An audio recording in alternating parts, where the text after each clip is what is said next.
Always tracking, always alerting. Storm Team 8.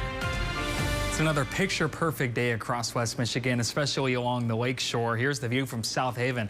Boy, does it get much more picturesque than that. Even have a sailboat floating by for good measure. Plenty of blue sky out there. Should be a gorgeous sunset coming up in about an hour, right around 7:20 tonight. Still plenty warm out there too. 75 in South Haven, 76 in Holland. We're at 75 in Grand Rapids and 76 in Kalamazoo. And this is as cool as we're going to be during the afternoon over the next several days. We're tracking a stretch in the 80s. As we look back over the last 5 days, our average high in Grand Rapids has been 79 degrees. That's warm enough to place us 5th for such a stretch late September, early October. You can see its second warmest stretch for Muskegon with an average high of nearly 80. And of course, that number is going to be going up over the next several days.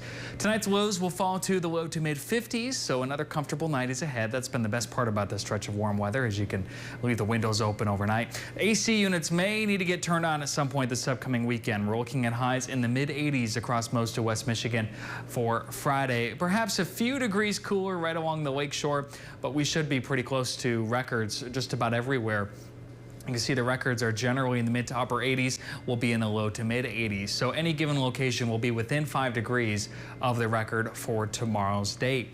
It's going to continue through the weekend as well. Our warmest day looks to be Saturday with highs in the mid to perhaps even upper 80s as that wind begins to pick up a bit from the southwest. We'll be just a touch cooler Sunday, still plenty warm and sunny right on through the weekend, as you can see. If you are heading out to the lake shore, whether taking the boat or going for a swim, plan on increasing wave heights through the second half of the weekend, especially north of Muskegon could see waves up to 5 to 7 feet.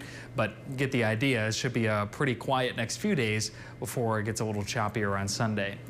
When new drought monitor came out today, it has expanded the severe drought north of Grand Rapids along the US 10 corridor, and it remains in place for Ottawa County. Pretty much all of West Michigan now has at least a moderate drought, and it's not looking good over the course of the next week. In fact, a look over the next 10 days shows a likelihood of us seeing less than a ½ inch of rain, in which we normally average over an inch. That chance looks to come, our lone chance as of now, looks to come late Monday into Tuesday. Your 8-day forecast does have us cooling off quite a bit into the second half of next week, eventually down to the mid 60s by next Wednesday.